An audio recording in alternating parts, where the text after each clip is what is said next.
The Shadow Brokers, NSA leaks. In August 2016, the most secretive intelligence agency on Earth woke up to its worst nightmare. Someone had broken into the National Security Agency's digital vault and stolen the keys to the kingdom. Not just any keys, but the most sophisticated cyber weapons ever created, tools so powerful they could infiltrate nearly any computer system on the planet, tools that were never supposed to see the light of day. And then, in an act of unprecedented audacity, this mysterious group calling themselves the Shadow Brokers didn't just leak these weapons. They tried to auction them off to the highest bidder on the dark web, taunting the world's most powerful spy agency with broken English and internet memes while holding global cybersecurity hostage. What followed wasn't just a data breach. It was a seismic shift in the balance of power that would enable some of the most devastating cyberattacks in history, cripple hospitals, shut down corporations, and expose just how vulnerable we all are in this hyper-connected world. This is the story of how a ghost in the machine humiliated the NSA, weaponized the internet, and changed warfare forever. Before we dive into one of the most consequential cybersecurity breaches in human history, you need to understand what the National Security Agency actually is and why this breach sent shockwaves through every government, every corporation, and every security expert on the planet. The NSA isn't just another government agency. It's the largest and most technologically advanced intelligence organization in the world, operating with a budget that dwarfs most countries' entire defense spending. While the CIA gets all the Hollywood glamour, the NSA operates in the shadows with capabilities that would make James Bond look primitive. Founded in 1952 by President Harry Truman, the NSA was created with one primary mission: signals intelligence, or SIGINT as it's known in the trade. In simple terms, that means intercepting, decoding, and analyzing communications. During the Cold War, that meant listening to Soviet radio transmissions, cracking encrypted messages, and trying to stay one step ahead in the intelligence game. But as we move from the analog age into the digital revolution, the NSA transformed into something far more powerful and far more invasive than its creators could have ever imagined. Today, the NSA operates massive data collection facilities around the world, including the sprawling complex in Fort Meade, Maryland, and the controversial data center in Bluffdale, Utah, a facility so large it can store yottabytes of information. That's a 1 followed by 24 zeros. These aren't just passive listening posts. They're active centers of cyber operations where the brightest minds in mathematics, computer science, and cryptography work on both defensive and offensive capabilities. And it's those offensive capabilities, the weapons in the NSA's digital arsenal, that make this story so terrifying. See, most people think of the NSA as the agency that collects metadata on phone calls or reads emails. And yes, thanks to Edward Snowden's revelations in 2013, we know they do that on a massive scale. But what Snowden revealed was just the tip of the iceberg. The NSA doesn't just collect information, it actively breaks into computer systems around the world, not to steal data necessarily, but to maintain what they call persistent access. They develop what are called zero-day exploits, vulnerabilities in software that even the companies that make that software don't know exist. Think of it like a master thief who doesn't just pick your lock. They discover a secret door in your house that even you didn't know was there. These zero-day exploits are pure gold in the intelligence world. A single zero-day vulnerability in widely used software like Windows or iOS can be worth millions of dollars on the black market. But to the NSA, they're worth even more because they provide silent, undetectable access to target systems. The agency has an entire division called Tailored Access Operations, or TEO, that specializes in developing and deploying these cyber weapons. They write custom malware, design hardware implants, and create sophisticated toolkits that can compromise nearly any digital device you can imagine. And they don't work alone. The NSA is part of an intelligence alliance known as the Five Eyes, consisting of the United States, the United Kingdom, Canada, Australia, and New Zealand. These countries share intelligence and work together on operations, which means the tools developed by the NSA often benefit and are used by allied intelligence agencies. This cooperation extends to cyber operations, meaning the weapons in the NSA's arsenal have global reach and implications. But here's where things get philosophically murky and deeply controversial. When the NSA discovers a vulnerability in software used by millions or billions of people, they face what's called the vulnerability equities process. In theory, they're supposed to weigh whether to disclose the vulnerability to the software manufacturer so it can be fixed, protecting everyone, or to keep it secret and weaponize it for intelligence purposes. And time again, as we'll see in this story, the NSA chose to keep these vulnerabilities secret, stockpiling them like nuclear weapons while everyday users remained vulnerable to anyone else who might discover the same flaws. This is the context you need to understand why the shadow broker's breach was so catastrophic. These weren't just classified documents like Snowden leaked. These were actual weapons, exploit codes, and tools that could be deployed by anyone who possessed them. It would be like if someone broke into a military base and stole not just the blueprints for nuclear weapons, but actual functional warheads, and then put them up for sale on eBay. The story begins in August 2016, but the breach itself likely happened much earlier, possibly years before. The exact timeline remains murky because the NSA isn't exactly forthcoming about when and how their crown jewels were stolen, but what we do know is chilling. On August 13th, 2016, a message appeared on several platforms, including Twitter, Tumblr, and GitHub. The broken English and strange phrasing would become the shadow broker's signature style, a weird mix of leet speak, internet culture, and deliberate grammatical errors that made them sound like a stereotypical foreign hacker, but also raised questions about whether this was an elaborate disguise. The message read, "Equation Group Cyber Weapons Auction. Attention, government sponsors of cyber warfare and those who profit from it. How much do you pay for enemies' cyber weapons?" The post went on to announce that they were auctioning off what they claimed were hacking tools from the Equation Group, a code name used by cybersecurity researchers for an elite NSA hacking unit.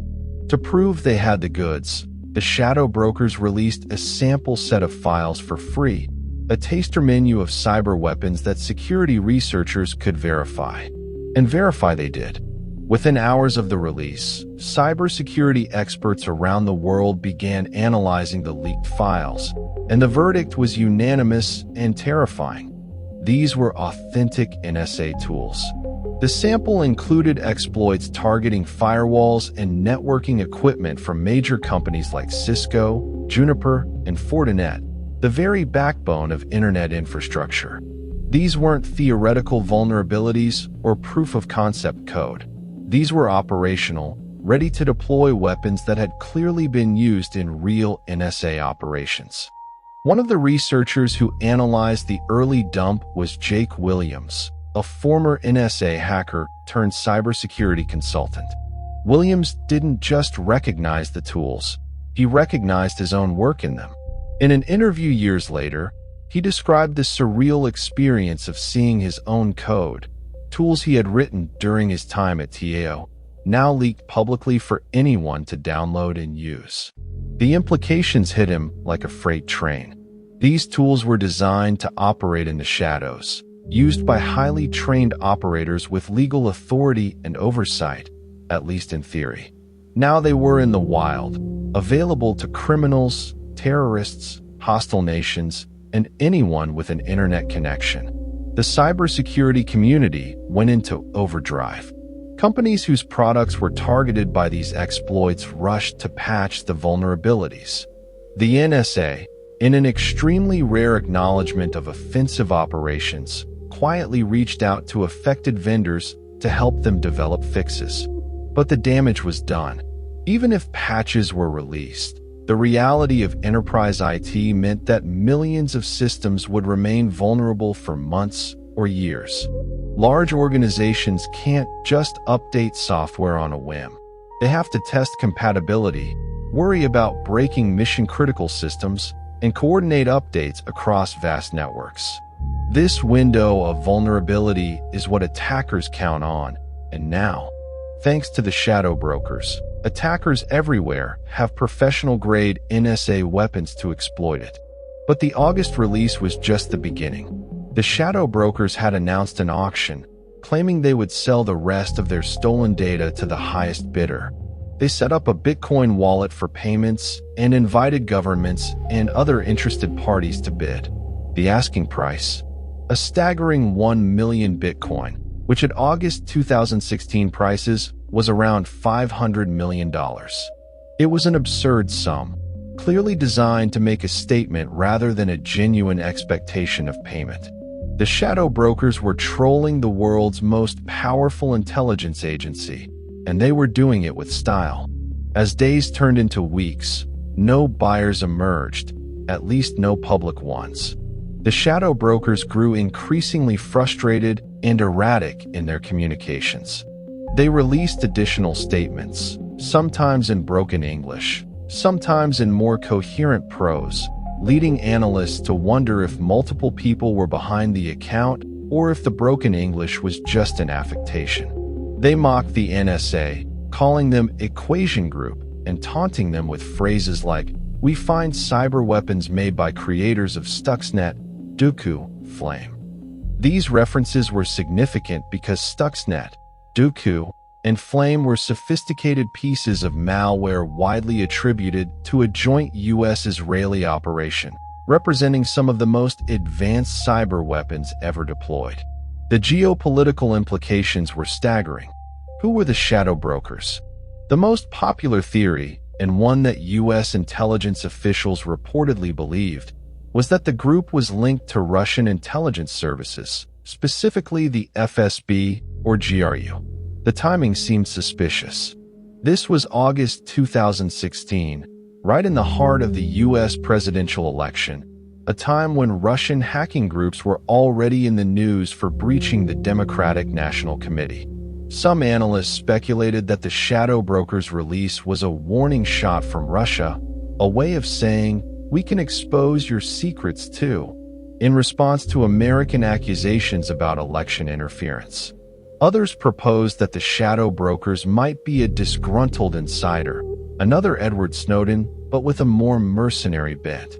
After all, the Snowden leaks had demonstrated that someone with the right access could walk out of the NSA with massive amounts of classified data. Maybe someone else had done the same, but instead of leaking to journalists, they decided to profit from their theft. This theory gained some traction, especially given how authentic and comprehensive the leaked tools appeared to be. A third possibility, more disturbing in its implications, was that the NSA had been hacked remotely.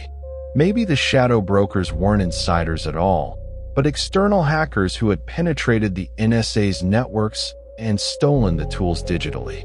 If true, this would represent a catastrophic failure of cybersecurity at the agency responsible for the nation's cybersecurity. The NSA's networks were supposed to be among the most secure on Earth, protected by layers of classified security measures. If hostile actors could breach those defenses, what hope did anyone else have? The true origin of the breach remains classified and disputed to this day, but some evidence has emerged over the years. The most credible theory, based on reporting by major news outlets and statements from intelligence officials, is that the shadow brokers obtained their trove from an NSA staging server. These servers are used by TAO operators to stage their tools before deploying them in operations. In other words, it's like a workbench where hackers prepare their equipment before a mission.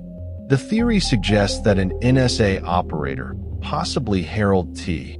Martin III, a contractor who was arrested in 2016 for removing massive amounts of classified data, may have left these tools on a poorly secured staging server, where they were subsequently discovered and stolen by foreign hackers, likely Russian intelligence. Martin, a Booz Allen Hamilton contractor, the same company that employed Edward Snowden, was arrested in August 2016, the same month as the Shadow Broker's first release. He was found to have taken approximately 50 terabytes of data over 20 years, one of the largest thefts of classified information in history. However, Martin claimed he took the data home to continue working, not to leak it, and there's no definitive proof linking him directly to the Shadow Broker's breach. But the timing and the nature of the stolen materials are eerily coincidental. As the autumn of 2016 progressed, the Shadow Brokers continued their campaign. When the auction failed to attract buyers, they shifted strategies. In October, they released a statement saying they were going to go dark and stop releasing information, but this retirement was short-lived. By December, they were back with a new approach, offering a subscription service where they would release new data to paying members on a monthly basis. It was a bizarre twist, turning state-sponsored cyber weapons into a SaaS product, software as a service for spies and criminals. Then came the election of Donald Trump in November 2016, and the Shadow Broker's messaging took an even stranger turn. In messages posted in January 2017, they seemed to celebrate Trump's victory and express disappointment with Obama-era policies. They wrote messages seemingly addressed to Trump, offering advice and support. This odd political dimension added another layer of mystery to their identity and motives. Were they really Russian actors celebrating a Trump victory? Was this more misdirection? Or was something even stranger going on? But the real bombshell was yet to come. On April 14, 2017, Good Friday, the Shadow Brokers released their most devastating payload yet. They dumped a massive trove of NSA exploits and hacking tools, not for auction or subscription, but for free, available for anyone to download. This release, known as the Lost in Translation dump, contained dozens of Windows exploits targeting virtually every version of Microsoft's operating system from Windows XP through Windows Server 2012. The tools had names that sounded like something out of a spy thriller: Eternal Blue, Eternal Romance, Eternal Synergy, Eternal Champion. These names weren't random. They all started with Eternal, which was apparently the NSA's naming convention for this particular set of tools. The crown jewel of this release was Eternal Blue, an exploit targeting a vulnerability in Microsoft's implementation of the Server Message Block Protocol, SMB, which is used for file sharing and network communication in Windows environments. Eternal Blue allowed an attacker to remotely execute code on a target system without any user interaction. No clicking on a suspicious link, no opening a malicious attachment. Just exposure to the internet was enough. It was the kind of vulnerability that penetration testers dream about and security professionals have nightmares about. Microsoft, to their credit, had actually released a patch for the Eternal Blue vulnerability in March 2017, a month before the Shadow Brokers released the exploit publicly. This has led to speculation that Microsoft was tipped off by the NSA or another source that this vulnerability was about to be exposed. But here's the problem. Patching takes time, and many organizations don't patch quickly, if at all. Legacy systems, computers running older versions of Windows that Microsoft no longer officially supports, would never receive the patch. And in corporate and government environments, patches often need to be tested before deployment to ensure they don't break critical systems. This creates a dangerous window of vulnerability, and the Shadow Brokers had just handed the world a professional-grade exploit to target every unpatched system. The question hanging over everything was, why did the Shadow Brokers release this data for free? If they were mercenaries, why give up their leverage? If they were Russian intelligence, what strategic goal did this serve? The timing was suspicious. April 2017. The Trump administration was just a few months old, and Trump had recently ordered a missile strike on Syria in response to a chemical weapons attack, which Russia strongly opposed. Some analysts speculated this was Russia's retaliation, a way of saying, we can hurt you economically and undermine global trust in American cyber capabilities. Others thought the free release was a sign that whatever intelligence value the tools had, they had either been used already or were about to become obsolete as patches were deployed. Whatever the motive, the consequences were about to become horrifyingly clear. Because those NSA tools, now in the hands of criminals and hostile actors around the world, were about to be weaponized in ways that would cause billions of dollars in damage and demonstrate just how fragile our digital infrastructure really is. It started in May 2017, less than a month after the Lost in Translation dump. On May 12th, hospitals, businesses, and government agencies around the world began reporting that their computers were being encrypted by ransomware. This wasn't unusual. Ransomware attacks had become increasingly common. Criminal enterprises infecting computers and demanding payment to decrypt the files. But this attack was different in its scope, speed, and sophistication. Within hours, the attack had spread to over 200,000 computers across 150 countries. The malware had a name, WannaCry. WannaCry combined traditional ransomware with the Eternal Blue exploit leaked by the shadow brokers. Once it infected a computer, it would scan the network for other vulnerable machines and spread automatically, without any human interaction. It was a worm, self-propagating and fast-moving, and it cut through unpatched networks like a wildfire through dry brush. The ransom demand was relatively modest, $300 to $600 in Bitcoin, but the damage was catastrophic. In the United Kingdom, the National Health Service was devastated. Hospitals couldn't access patient records, ambulances were diverted, and surgeries were canceled. Doctors and nurses resorted to pen and paper, 19th century medicine in a 21st century crisis. Patients suffered, and while no deaths were directly attributed to WannaCry, the disruption to emergency medical care was unconscionable. This wasn't some abstract cybersecurity problem anymore. This was real people in real danger because the NSA had kept a vulnerability secret and then lost control of it. Spain's Telefonica was hit, FedEx in the United States, Deutsche Bahn in Germany, Russia's Interior Ministry. The list went on and on.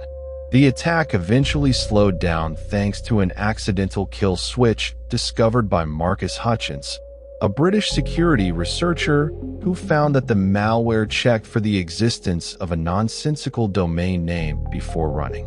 By registering that domain, Hutchins effectively stopped new infections, but the damage was already done. Estimates of the economic impact range from hundreds of millions to billions of dollars. The attribution for WannaCry was initially unclear, but investigators eventually traced it to North Korea's Lazarus Group, the same state-sponsored hacking group behind the 2014 Sony Pictures attack. Think about that for a moment. North Korea, one of the poorest and most isolated countries on Earth, was able to launch a global cyber attack that crippled hospitals and corporations in the world's wealthiest nations, and they did it using weapons stolen from the United States' premier intelligence agency. The NSA's tools, designed to give America an advantage in cyber warfare, had been turned into a weapon that anyone could use. But WannaCry was just the opening act. A month later, in June 2017, an even more destructive attack emerged. This one was initially reported as ransomware and called Petya, after an earlier ransomware family it resembled. But analysts quickly realized this wasn't really ransomware at all.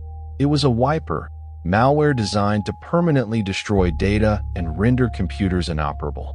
It just looked like ransomware as a cover story. The malware, later dubbed NotPetya by researchers to distinguish it from the original Petya, also used eternal blue, along with other techniques, to spread rapidly through networks. NotPetya started in Ukraine, which should have been the first clue about its true nature. It was distributed through a compromised update for a popular Ukrainian accounting software called Medoc. Companies across Ukraine suddenly found their computers encrypted, or more accurately, destroyed, with a ransom note demanding payment. But even those who paid the ransom couldn't recover their data because NotPetya wasn't designed to decrypt files. It was designed to obliterate them. From Ukraine, NotPetya spread globally, hitting any company with Ukrainian operations or connections. The damage was staggering. Maersk, the world's largest shipping company, saw its entire global network crippled.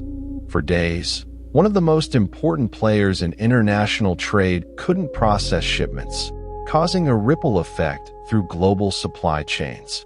The company later revealed that NotPetya destroyed 4,000 servers and 45,000 PCs and laptops, essentially forcing them to rebuild their entire IT infrastructure from scratch.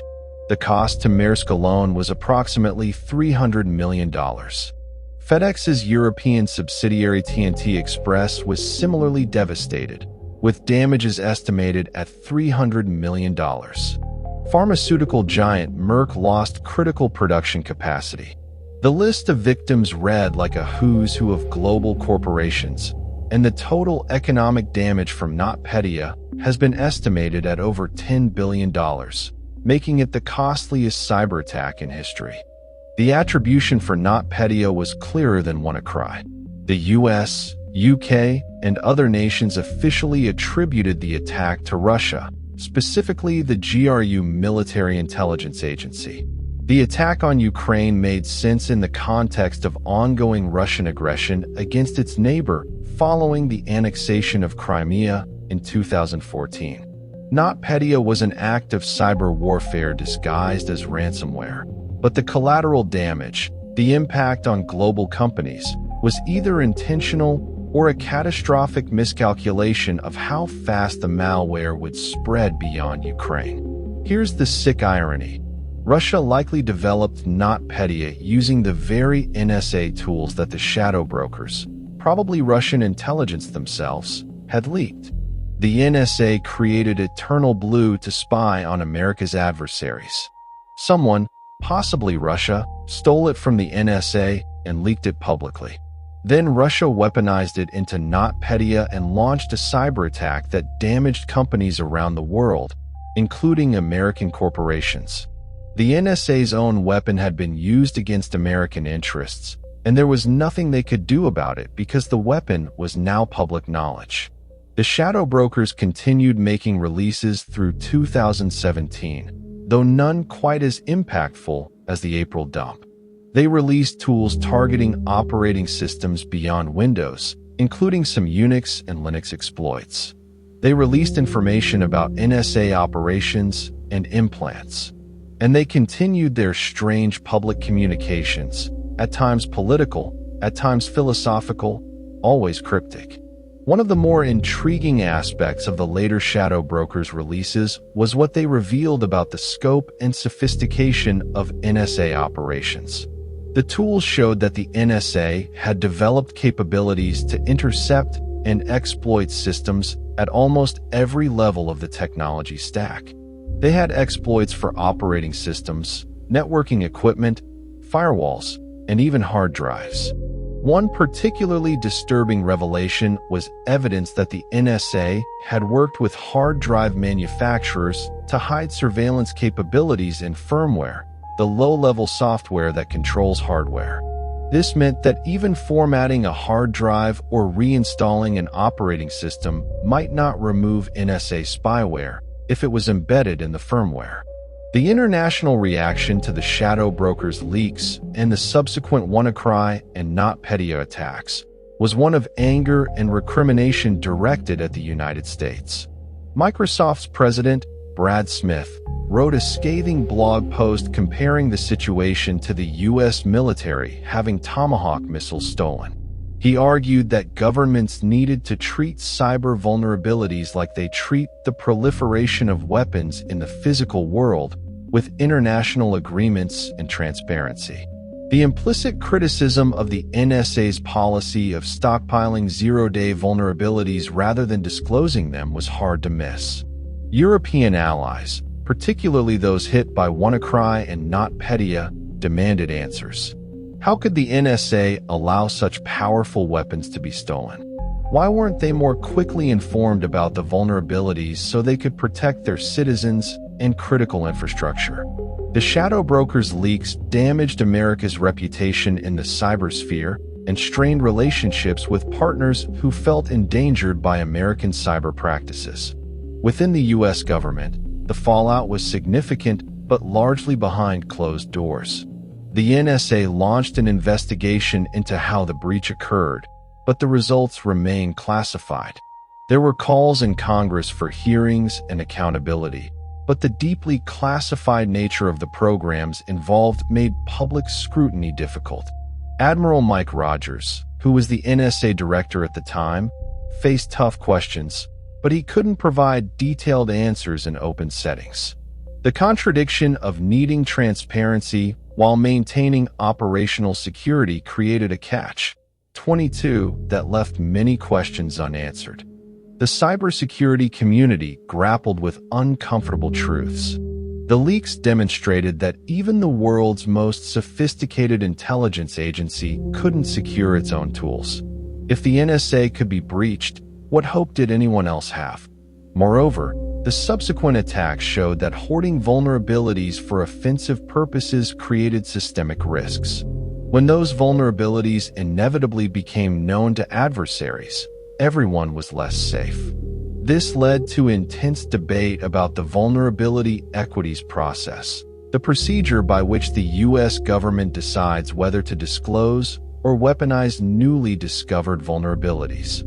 Critics argued that the shadow brokers' leaks proved that stockpiling vulnerabilities was too dangerous, that the government had a responsibility to disclose and help fix security flaws rather than exploiting them.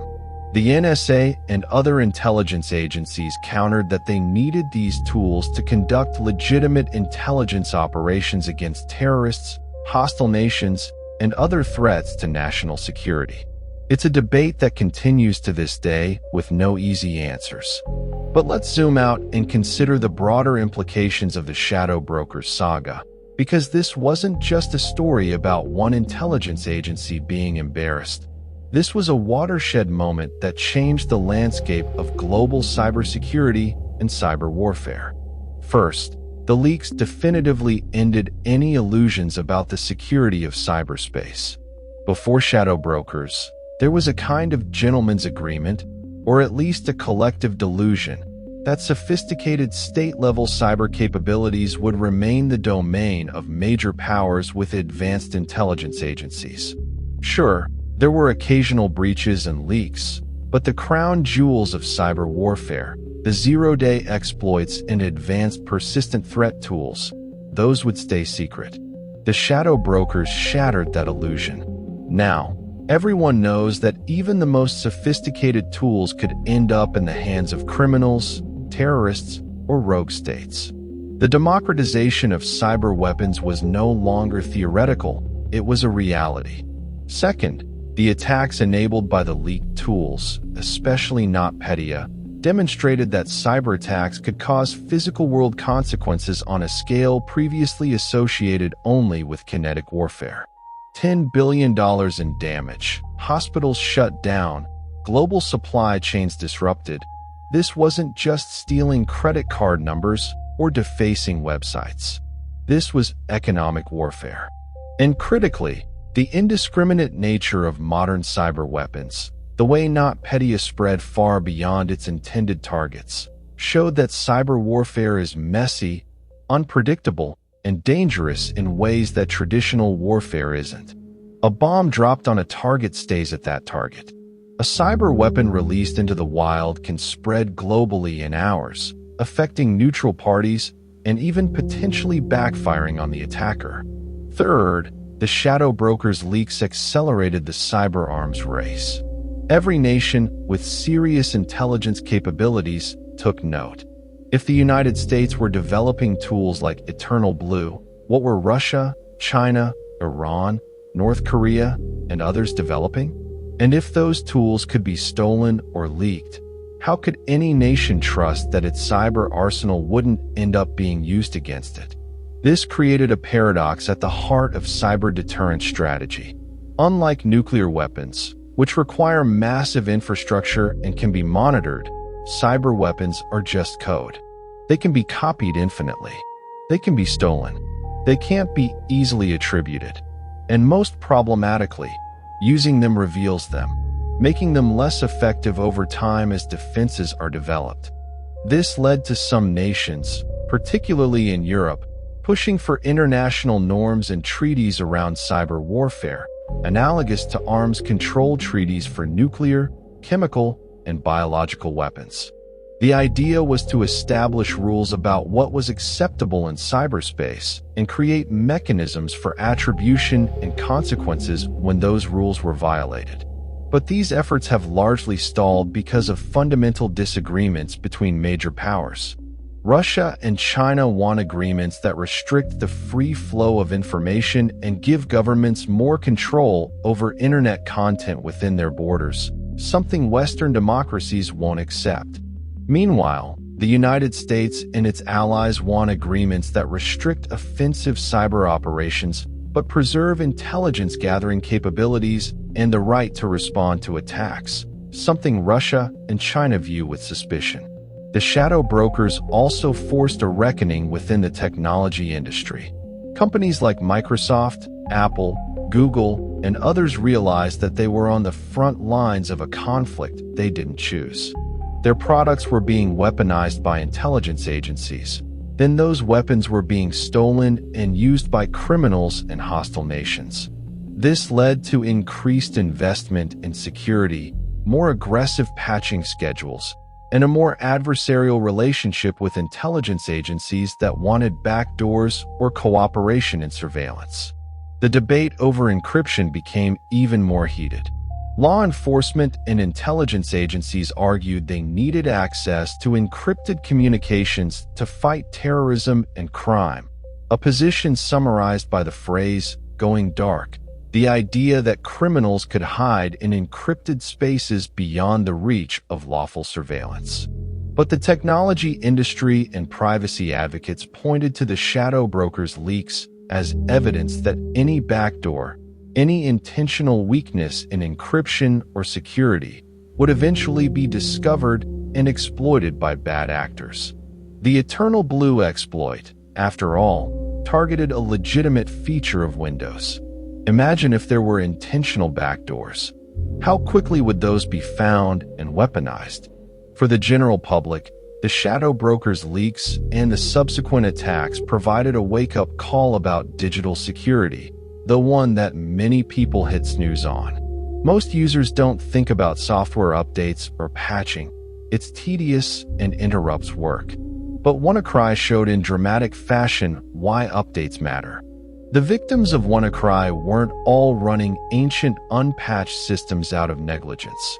Many were organizations that had slow patch cycles due to compatibility concerns or the sheer scale of their operations. But plenty of individual users and small businesses were running outdated systems simply because they ignored update prompts. The attacks made "keep your software updated" go from abstract security advice to common sense wisdom, at least temporarily. As we moved into 2018 and beyond, the shadow brokers gradually faded from the public eye. Their last verified post was in June 2017, though there were occasional claims of new messages or data dumps that were hard to verify. Some analysts believe the operation simply accomplished its goals and shut down. Others think that increased attention from law enforcement and intelligence agencies made continued operation too risky. There's also speculation that if the shadow brokers were indeed a Russian intelligence operation, They may have been shut down to avoid further escalation with the United States, or because the leaked tools had become less valuable as patches were deployed and defenses improved. But the impact of the shadow brokers' leaks continued to reverberate through the cybersecurity landscape. Security researchers studying the leaked tools gained unprecedented insight into NSA techniques and capabilities. This created a strange dynamic where defenders could learn from the same playbook that attackers were using, potentially leveling the playing field somewhat. Open-source tools were developed based on NSA techniques, both for legitimate security testing and, inevitably, for malicious purposes. The leaks also influenced cyber policy and doctrine within the U.S. government. There was increased scrutiny of contractor access to classified information following the Harold Martin case and other insider threat incidents. The NSA reportedly tightened security around their most sensitive tools, implementing more robust compartmentalization and monitoring. Whether these measures would be effective against a determined adversary or insider threat remained an open question. In 2018, the Department of Justice unsealed indictments against Russian intelligence officers for various cyber operations, including the NotPetya attack.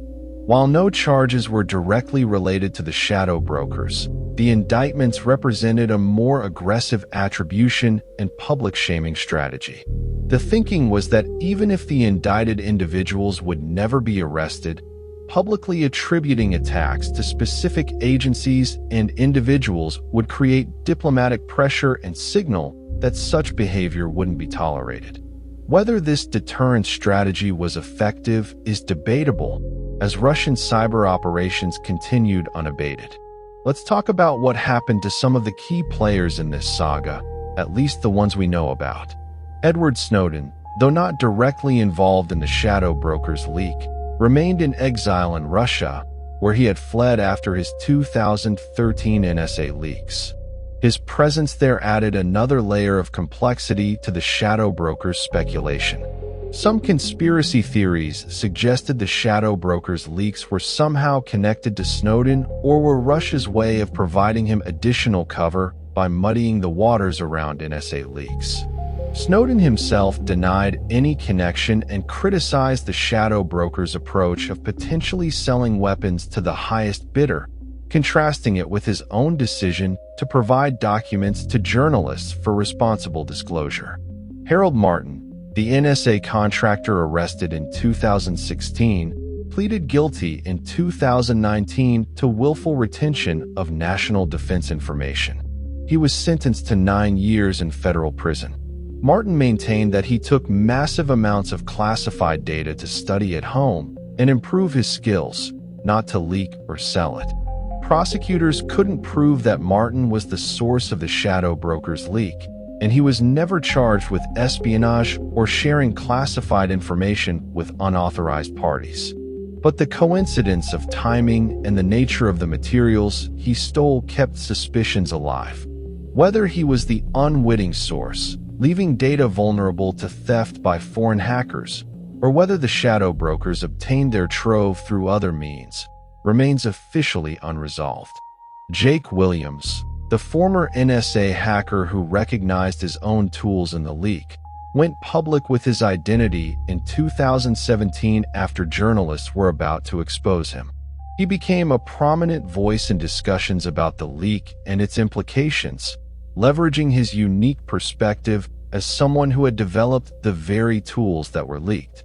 His testimony provided crucial credibility to the assessment that the leaked tools were authentic NSA products and not elaborate fakes or misinformation. Marcus Hutchins, the researcher who stopped WannaCry by registering the kill switch domain, had a roller coaster experience.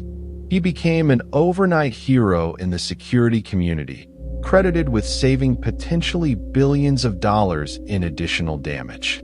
But then, in a bizarre twist, he was arrested by the FBI in 2017 on charges related to malware he had allegedly created years earlier, before his security career. The case was controversial, with many in the security community rallying to his defense, arguing that many security researchers have checkered past from their earlier years exploring technology. Hutchins eventually pleaded guilty to 2 charges and was sentenced to time served and supervised release, allowing him to remain in the United States and continue his security work. For Microsoft and other technology companies whose products were exploited by the leaked NSA tools, the aftermath involved both immediate crisis response and longer-term strategic shifts. Microsoft invested heavily in their Security Response Center and became more vocal about criticizing government practices that undermined security.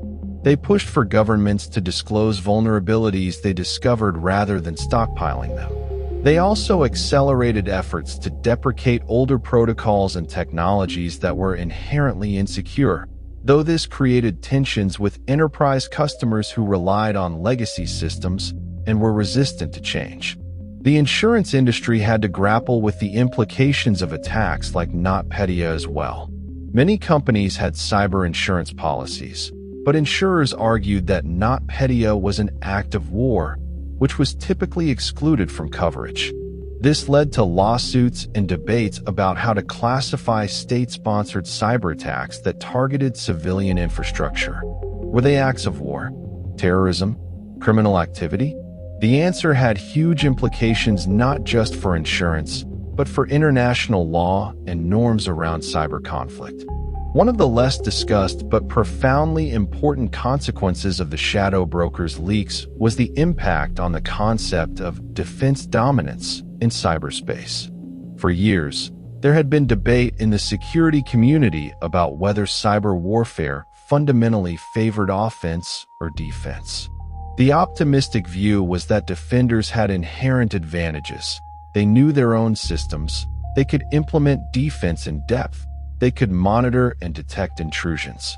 The pessimistic view was that attackers only needed to find one vulnerability while defenders needed to protect against all of them, that a sophisticated attacker would always get in eventually. The shadow brokers' leaks definitively proved that offense had the advantage, at least when it came to nation-state level capabilities. The tools leaked were so sophisticated, targeting such fundamental aspects of computer systems, that defending against them was extraordinarily difficult. Eternal Blue exploited the SMB protocol, something that was necessary for basic file sharing in Windows environments. You couldn't just turn it off without breaking critical functionality. And because the NSA had kept the vulnerability secret for years, systems were vulnerable during that entire period without anyone except the NSA and whoever else may have independently discovered the flaw knowing about it. This realization led to increased investment in defensive capabilities and a philosophy sometimes called assume breach. Instead of trying to prevent all intrusions, which was likely impossible against sophisticated attackers, organizations focused on detection, containment, and response. The goal became minimizing the damage from a breach rather than preventing breaches entirely. This shift required significant changes in how organizations thought about security, moving from perimeter defense to segmentation, monitoring, and resilience. The Shadow Broker saga also highlighted the problem of attribution in cyberspace, one of the thorniest issues in cyber conflict. In the physical world, identifying an attacker is usually straightforward. If a missile strikes a target, you can trace its trajectory, analyze the debris, and determine who launched it. But in cyberspace, attribution is fiendishly difficult. Attackers can route their attacks through compromised computers in third-party countries, use techniques borrowed from other hacking groups, plant false flags, and operate with layers of obfuscation that make definitive attribution nearly impossible without extraordinary intelligence collection. The shadow brokers themselves demonstrated this problem. Despite years of investigation, there's no definitive public proof of who they were. The consensus among intelligence agencies appears to be Russian involvement, but even that is an assessment based on indicators and patterns rather than ironclad evidence. And for the attacks enabled by the leaked tools, like WannaCry and NotPetya, attribution required extensive forensic analysis, intelligence sources, and was only possible because the attackers made mistakes or left enough unique signatures to be traced. This attribution problem creates a huge challenge for deterrence. In traditional conflict, deterrence works because potential attackers know they will face consequences. But if attackers can operate with anonymity or plausible deniability, the threat of consequences becomes less credible.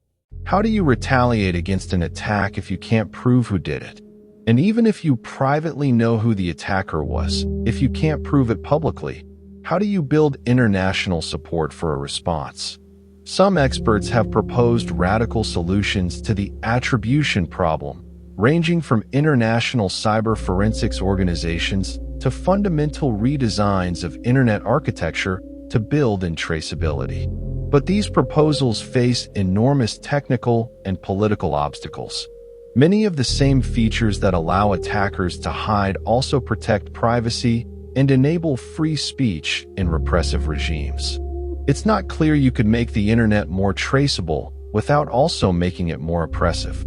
The economic impacts of the shadow brokers' leaks extended far beyond the direct costs of attacks like WannaCry and NotPetya. The leaks created uncertainty that rippled through the entire technology sector. If NSA tools could be leaked and weaponized, what about tools from other agencies and countries? Companies had to assume that sophisticated attackers had access to state-level capabilities, which meant massively increased investment in security.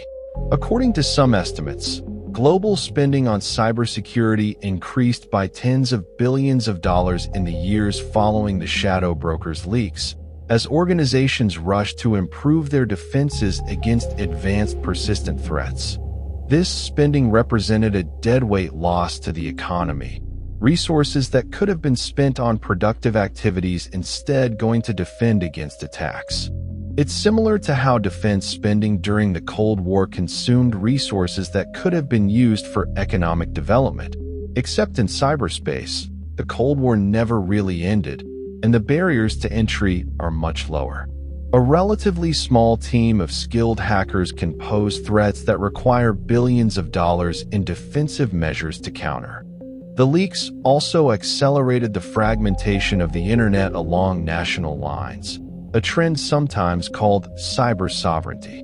Countries like China and Russia had long pushed for greater control over their domestic internet infrastructure, arguing for data localization, censorship, and the ability to disconnect from the global internet, if necessary. The shadow brokers' leaks and the attacks they enabled provided ammunition for this argument. Why should countries remain connected to a global network where their adversaries could weaponize that connectivity? Why shouldn't they build a national internet infrastructure that could be isolated and controlled? This fragmentation poses risks to the original vision of the internet as a global, open network for the free exchange of information. If every country builds walls around its internet infrastructure, requiring data to stay within borders and restricting cross-border connections, the internet becomes less a global network and more a collection of national intranets with limited interconnection. This could have profound implications for innovation, economic growth, and freedom of expression. The shadow brokers' leaks also influenced the development of cyber weapons by other nations. If a mid-tier power looked at the capabilities the NSA had developed and thought, "We need that too," the result was an acceleration of the cyber arms race. Countries that might have been content with basic cyber espionage capabilities started investing in offensive tools. And unlike nuclear weapons, where the infrastructure required is massive and observable, cyber weapons are software. A small team with the right skills can develop world-class cyber capabilities in a nondescript office building anywhere in the world. This proliferation extended beyond nation-states to non-state actors. Terrorist organizations, criminal syndicates, and hacktivist groups gained access to tools that previously would have required state-level resources to develop. While there's no evidence that groups like ISIS effectively weaponized the NSA tools, the potential was certainly there. And as artificial intelligence and automation improve, the barrier to using sophisticated cyber weapons continues to fall. You don't need to understand how Eternal Blue works if someone has packaged it into an easy-to-use tool with a graphical interface. Let's consider the ethical and philosophical dimensions of this story, because the Shadow Brokers saga raises profound questions about security, privacy, and the role of intelligence agencies in a democracy. The NSA's mission is to protect the United States and its allies by collecting intelligence on foreign adversaries. To do that, they need capabilities to penetrate adversary networks, which means finding and exploiting vulnerabilities. In a world where our adversaries are also seeking those capabilities, unilateral disarmament isn't a viable option. If the United States stopped developing cyber weapons, Russia, China, and others wouldn't. They'd just gain an advantage. But the NSA also has a responsibility, through its parent organization, the Department of Defense, and the broader U.S. government, to protect Americans and American infrastructure. When the NSA discovers a vulnerability that affects millions or billions of users, keeping it secret to maintain an intelligence capability means leaving those users vulnerable to any other actor who discovers the same flaw. The Shadow Brokers leaks proved this wasn't a hypothetical concern. It was a real and consequential risk. Some argue that the NSA should disclose all vulnerabilities it discovers to software vendors, even at the cost of losing intelligence capabilities. The counter-argument is that this would unilaterally advantage adversaries who wouldn't reciprocate, and that intelligence capabilities derived from these vulnerabilities prevent attacks, save lives, and advance national security in ways that justify the risk.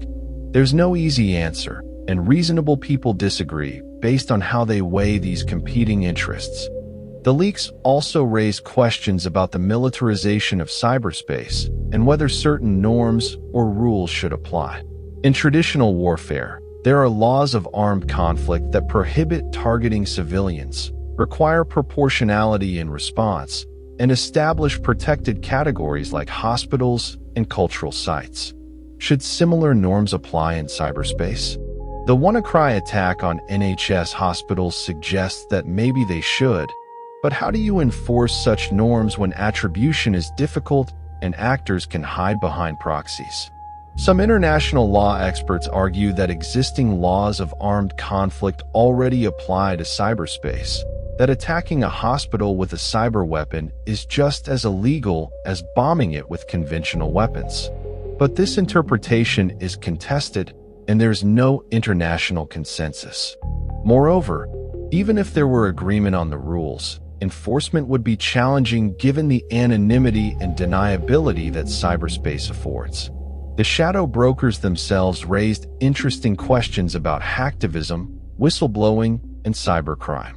If they were genuinely independent actors, not state-sponsored, were they whistleblowers exposing government overreach, similar to how some view Edward Snowden? Or were they criminals and terrorists, recklessly endangering global infrastructure for profit or ideology? The broken English and trolling tone of their communications made them seem less like principled whistleblowers and more like mischievous provocateurs or calculated psyop operators. But their impact was undeniable. They forced a global conversation about cyber capabilities, vulnerabilities, and the responsibilities of governments and technology companies. They demonstrated the fragility of our digital infrastructure and the ease with which sophisticated weapons could proliferate. And they showed that in cyberspace, the walls between intelligence operations, crime, warfare, and terrorism are porous and collapsing. As we consider the legacy of the Shadow Brokers years later, several trends have become clear. First, the cybersecurity industry has matured significantly, with increased investment, better tools, and improved practices becoming standard. The existential wake-up call that WannaCry and NotPetya provided led many organizations to finally take security seriously and allocate resources accordingly. Threat intelligence sharing improved, with governments and private sector companies collaborating more effectively to identify and respond to threats. Second, offensive cyber operations have become a routine tool of statecraft, used by major and mid-tier powers alike. Russia continues to use cyberattacks as part of its geopolitical strategy, targeting Ukraine, the United States, and Europe. China conducts massive cyber espionage campaigns to steal intellectual property and gain strategic advantage. North Korea uses cyberattacks to generate revenue and project power beyond its capabilities in conventional domains. Iran has developed increasingly sophisticated cyber capabilities and used them against regional adversaries. The United States and its allies conduct their own offensive operations, though details remain classified. Third, the private sector has become increasingly involved in cyber conflict, sometimes in surprising ways. Technology companies aren't just victims or service providers, they're active participants. Microsoft, Google, and others conduct their own threat intelligence operations, track adversary groups, and even take active measures to disrupt attacks, such as seizing command and control infrastructure or poisoning attacker tools. This represents a shift from purely governmental cyber conflict to a more complex landscape where private companies are major stakeholders and actors. Fourth, there's been a growing recognition that cyber conflict is inseparable from information warfare. The same infrastructure that allows cyber attacks enables disinformation campaigns, influence operations, and manipulation of public opinion. The 2016 U.S. election interference, which occurred parallel to the Shadow Brokers saga, demonstrated how cyber capabilities could be used not just to steal data or disrupt infrastructure, but to undermine trust in democratic institutions. This convergence of cyber and information warfare has profound implications for societies that value free expression and open debate. The technology itself continues to evolve in ways that create new vulnerabilities and attack surfaces. The Internet of Things means billions of poorly secured devices connected to the Internet, each a potential entry point for attackers. Cloud computing concentrates valuable data and infrastructure in ways that create tempting targets. Artificial intelligence and machine learning enable new forms of attack, from deepfakes to automated hacking tools, while also improving defenses. Quantum computing threatens to break current encryption standards, creating a race to develop quantum-resistant cryptography before adversaries have quantum computers capable of breaking current systems.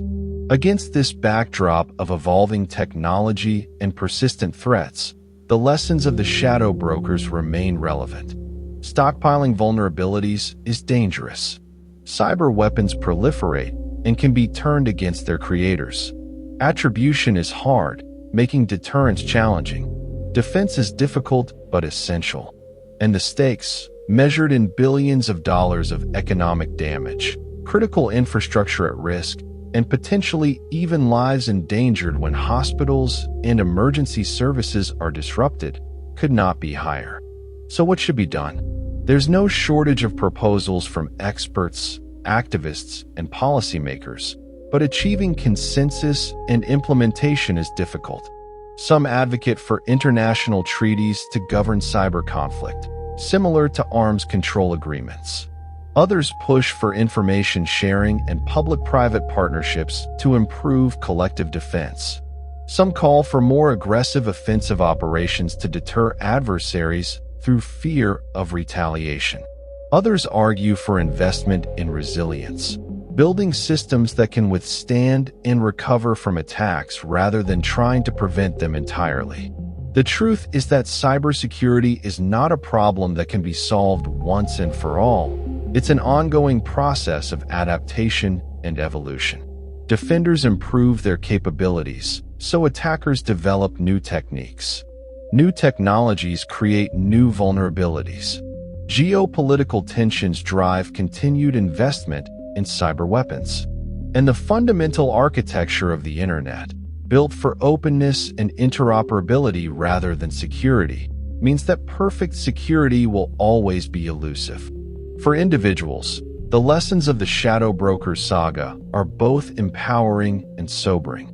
Empowering because basic cybersecurity hygiene, keeping software updated, using strong, unique passwords, enabling multi-factor authentication, being cautious about suspicious links and attachments, can protect against many threats, including some sophisticated ones.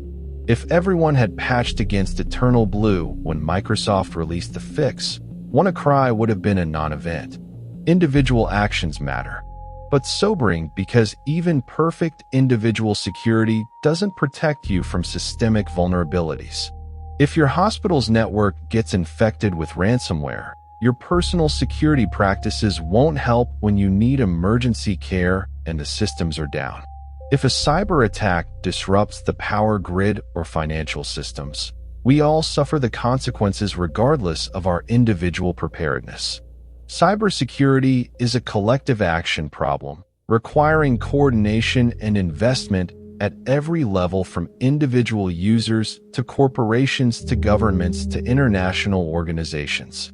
The shadow brokers disappeared from public view, but their impact endures in every security update you install, every news story about a ransomware attack, every debate about encryption and government access, every dollar invested in cybersecurity.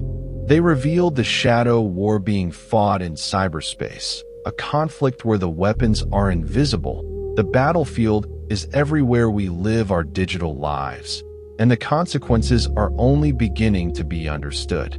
Their leaks forced us to confront uncomfortable truths about the digital world we've built. Our critical infrastructure, from hospitals to power plants to financial systems, runs on network computers that are fundamentally insecure. The intelligence agencies tasked with protecting us also keep us vulnerable by stockpiling the exploits they discover. The same technologies that connect us and enable modern life also create attack surfaces that malicious actors can exploit. And the weapons of cyber warfare, once created, cannot be contained. They proliferate and spread to actors who use them in ways their creators never intended. This is the world the shadow brokers revealed, a world where the tools of espionage became the weapons of mass disruption, where a group of unknown hackers could humble the world's most powerful intelligence agency, where criminal ransomware could shut down hospitals across a nation, where the digital and physical worlds are so intertwined that attacks in cyberspace have consequences measured in human suffering and economic devastation. The NSA has undoubtedly improved its security in the wake of the shadow brokers' breach, but the fundamental tensions remain.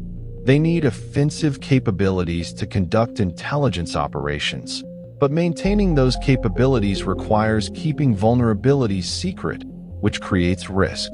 They operate in the shadows out of necessity, but in a democracy, secret agencies with vast power and limited oversight are inherently problematic. They serve to protect us, but as the shadow brokers proved, their weapons can end up harming us when they fall into the wrong hands. Years from now, when historians look back at the early 21st century and the emergence of cyberspace as a domain of conflict, the shadow brokers will occupy a significant chapter. They will be studied alongside other pivotal moments like the Stuxnet attack on Iran's nuclear program, the Snowden revelations about mass surveillance, and the use of cyber operations to interfere in elections. These events collectively represent the awkward adolescence of cyber conflict, a period when the rules weren't clear, the capabilities were rapidly evolving, and the consequences were only beginning to be understood. We're still in that adolescence, still figuring out what kind of cyberspace we want to have and what rules should govern it. The shadow brokers forced this conversation into the open, making it impossible to ignore the risks and realities of cyber warfare. For that, in a twisted way, perhaps we should be grateful, even as we count the cost in billions of dollars and disrupted lives. The tools they leaked are now part of every serious attacker's arsenal, from nation-states to criminal gangs. Security researchers have dissected them, learned from them, built defenses against them, and created detection signatures. But the techniques and approaches embodied in those tools continue to inspire new generations of exploits. The cat-and-mouse game between attackers and defenders continues, and the NSA's tools, now public knowledge, have permanently raised the sophistication baseline. What's next in this ongoing saga? The shadow brokers themselves may be gone, but the model they established, stealing and leaking or selling intelligence agency tools, that's a model others might follow. There are undoubtedly other sophisticated cyber weapons held by other agencies that could be stolen or leaked. There are surely vulnerabilities being exploited right now that we won't know about until they're leaked or used in a major attack. The NSA wasn't the only agency stockpiling 0 days. Every major intelligence service does it, and any of them could be the next to have their tools exposed. We should also consider what happens as artificial intelligence becomes more sophisticated and integrated into both offensive and defensive cyber operations. AI could help defenders by automatically detecting and responding to threats faster than human analysts. But it could also help attackers by automating the discovery of vulnerabilities, the crafting of exploits, and the execution of attacks at machine speed. An AI system with access to leaked NSA tools as training data could potentially generate novel variations that evade existing defenses, creating a never-ending arms race between offensive and defensive AI systems. The quantum computing threat looms as well. Current encryption that protects everything from banking transactions to government communications relies on mathematical problems that are hard for classical computers to solve. But quantum computers, once they're powerful enough, will be able to solve those problems easily, breaking current encryption. This means that adversaries might be collecting encrypted data now with the intention of decrypting it once they have quantum computers, a strategy called harvest now, decrypt later. It also means that cyber weapons could become even more powerful if they can break encryption that currently protects systems. The geopolitical dimensions of cyber conflict continue to evolve as well. As more countries develop offensive capabilities, the potential for miscalculation and escalation increases. A cyber attack could be misinterpreted as an act of war, triggering a conventional military response. The lack of clear international norms means that each incident becomes a precedent-setting moment, and not always in productive ways. Russia's use of cyber attacks against Ukraine, including NotPetya, established a precedent that major powers can use cyber weapons against adversaries with limited consequences. China's massive cyber espionage campaigns targeting intellectual property have similarly proceeded without meaningful repercussions. The private sector's role will continue to grow as well. Technology companies are increasingly taking sides in geopolitical conflicts, whether by cutting off services to Russian users after the invasion of Ukraine, complying with or resisting government demands for data and access, or developing technologies that favor certain political systems over others. This represents a fundamental shift in power dynamics, with private companies wielding influence that rivals or exceeds some nation-states. For the average person trying to make sense of all this, the Shadow Broker saga offers several key takeaways.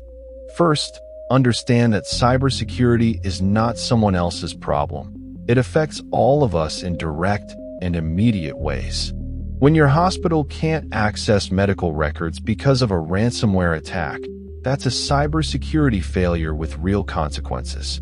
Second, Recognize that the tools and technologies we use every day are built on fundamentally insecure foundations, and perfect security is impossible. This should inform realistic expectations and risk management rather than either complacency or paranoia. Third, support policies and politicians who take cybersecurity seriously and understand the nuances. This is a complex issue that doesn't fit neatly into traditional political categories. It requires investment in both offensive and defensive capabilities, cooperation between government and private sector, international engagement even with adversaries, and difficult trade-offs between security and privacy, between transparency and operational security. Simplistic solutions and partisan point scoring don't help. Fourth, practice good personal cybersecurity hygiene while recognizing its limits. Update your software, use strong passwords and password managers. Enable two-factor authentication, be skeptical of unsolicited messages, back up important data, and educate yourself about common threats. These practices won't make you immune to sophisticated attacks, but they'll protect you from the vast majority of opportunistic threats and reduce your risk profile significantly. Fifth, engage with the ethical and philosophical questions raised by cyber conflict. What responsibilities do intelligence agencies have to disclose vulnerabilities versus keep them secret? How should society balance privacy against security? What rules should govern cyber warfare? These aren't just abstract debates. They have real implications for policy and technology development, and democratic engagement requires an informed citizenry. The Shadow Brokers saga is ultimately a story about power, its acquisition, its use, and its limits. The NSA accumulated immense power through its cyber weapons, the ability to penetrate nearly any system and access nearly any information. But that power proved fragile when the weapons were stolen and leaked. The Shadow Brokers, whoever they were, wielded enormous power through their possession of those weapons and their willingness to release them publicly. But even they couldn't fully control the consequences once the weapons were in the wild. Power in cyberspace is different from power in physical domains. It's more diffuse, more easily acquired by non-traditional actors, and more difficult to defend once obtained. A teenager in a basement can have capabilities that rival some nation-states. A criminal gang in Eastern Europe can extort corporations and governments across the globe. A small intelligence agency can punch far above its weight by developing or acquiring sophisticated cyber tools.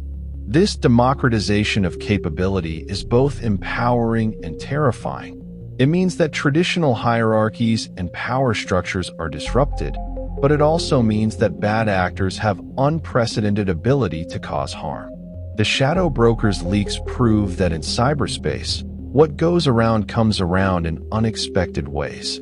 The NSA developed tools to spy on adversaries.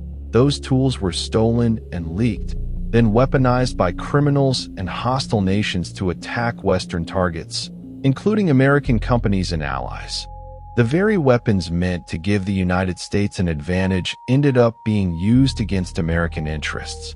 This is the paradox of cyber weapons.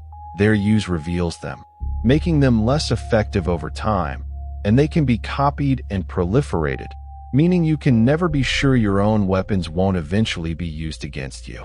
As we close this deep dive into the Shadow Brokers saga, it's worth reflecting on how this story connects to broader trends in technology and society. We're living through a transformation as profound as the Industrial Revolution, the shift from an analog to a digital world.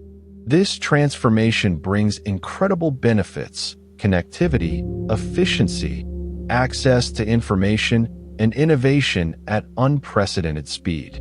But it also creates vulnerabilities, dependencies on complex systems we don't fully understand or control, attack surfaces that malicious actors can exploit, and power concentrations in the hands of those who control digital infrastructure and data. The Shadow Brokers revealed the dark side of this transformation. the ways that our digital dependencies can be weaponized, the fragility of systems we've come to rely on, the difficulty of securing complex interconnected networks against determined adversaries. Their leaks were a warning shot, a preview of threats that will only grow more sophisticated and consequential as we become more dependent on digital systems for everything from healthcare to finance to critical infrastructure. But warnings are only valuable if heeded. The question is whether we, collectively as a society, will take the lessons of the shadow brokers seriously and make the investments and changes necessary to build a more secure and resilient digital future. Or will we continue with incremental improvements and reactive responses until the next major breach or attack forces another reckoning? The optimist would say that we've learned from WannaCry and NotPetya, that security has improved, that awareness has increased. The pessimist would note that many of the same vulnerabilities and bad practices that enabled those attacks still exist, that the attackers are getting more sophisticated faster than defenses are improving, and that the next attack could be even worse. The truth, as usual, probably lies somewhere in between. We're muddling through, sometimes learning from mistakes, sometimes repeating them, making progress in some areas while falling behind in others. The Shadow Broker saga is part of this ongoing evolution, a chapter in a story that's far from over. Their leaks changed the landscape, raised awareness, and forced conversations that needed to happen. But they also caused immense damage, enabled attacks that harmed innocent people, and demonstrated just how much work remains to be done to secure our digital world. So the next time you click Update Now on a software patch, remember that update might be protecting you from an exploit like Eternal Blue.